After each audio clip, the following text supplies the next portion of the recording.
Welcome to today's video. I'm Dane with Dane-Smart Home Lending. We will delve into the concept of loan-to-value, LTV, in home loans. LTV plays a significant role in mortgage financing, determining the relationship between the loan amount and the appraised value of a property. But what is loan-to-value and how does it affect my loan? Loan-to-value, or commonly called LTV, is a ratio of your home's value versus the amount owed on it. The value of the home is determined by an appraisal or purchase price, whichever is lower versus your loan amount. Example 1. Let's say you're purchasing a home valued at $300,000 and you put down 10% as a down payment. The loan amount would be $270,000, resulting in an LTV ratio of 90%. Example 2. Alternatively, if you put down 20% on a $400,000 property, the loan amount would be $320,000, resulting in an LTV ratio of 80%. However, let's say the appraisal comes back at $390,000 instead of the purchase price of $400,000. This would result in an LTV of 82.56%, as we would use the lower appraised value versus purchase price. Lower LTV ratios generally indicate less risk for the lender and may result in more favorable loan terms, such as lower interest rates and no mortgage insurance requirements.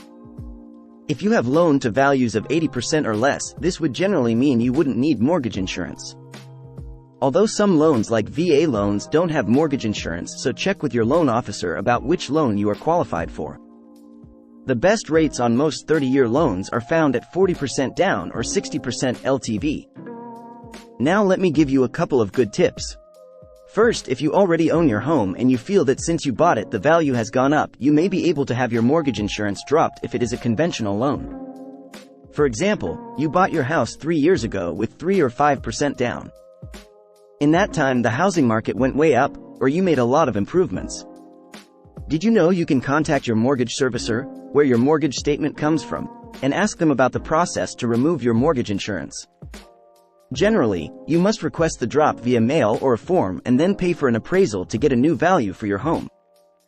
If it comes back less than 80%, you can have the mortgage insurance dropped. Also, in this same scenario, if mortgage rates are lower than when you bought, and value has gone way up, you could opt for a refinance, which would give you a new rate, and have an appraisal to determine the new value, which would drop your mortgage insurance as well, assuming your LTV is under 80%. Okay, and now here is my biggest tip. If you are in the market to buy a home, use this tactic if there are other competitive offers on the home, or if you are in a tough real estate market to get a leg up on the competition. When you put in there is several things you can do to stand out. You can put in an offer over ask, do a 2-week close, and add an escalator clause to your contract. Of course, check with your mortgage pro that you are good to go on all these items, but another thing you can do which can really help is to use LTV to your advantage. For example, if you are buying a house listed for $475,000 and you want to put in an offer at $500,000 with 20% down, which is $25,000 over offer, you could put in your contract that you will cover up to $25,000 or some other figure in case of an appraisal shortage. This makes you look a lot better, as the listing agent may be concerned the appraisal will come back a little short. This gives the seller peace of mind that you won't back out so easily if the appraisal comes back for less than the purchase price. Now, most people say, I don't have an extra $25,000 to cover that short. That's okay, because as long as your debt-to-income ratio and approval stay approved eligible, you can still close on the loan. The reason why is even though you were doing 20% down or 80% loan-to-value, you can possibly still be approved at 97 to 95% LTV, depending on if you are first-time or a subsequent home buyer buying a primary home. So, what are the negatives?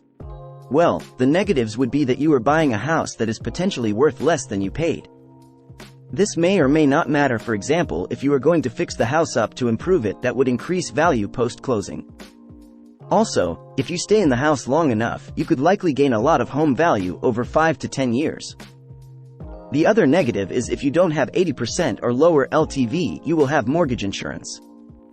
This may not be as bad as it seems, as mortgage insurance for someone with good credit may not be that much and will fall offer when you refinance or pay the loan down lower than 80% LTV. Overall, if you really want the house and depending on your plan for the house, this could be a great way to improve your odds of getting an accepted offer without paying extra out of pocket. As always, check with your mortgage pro on all these points to see if it will work with your scenario. That does it for today's video. Please like and subscribe, and please leave a comment with any questions.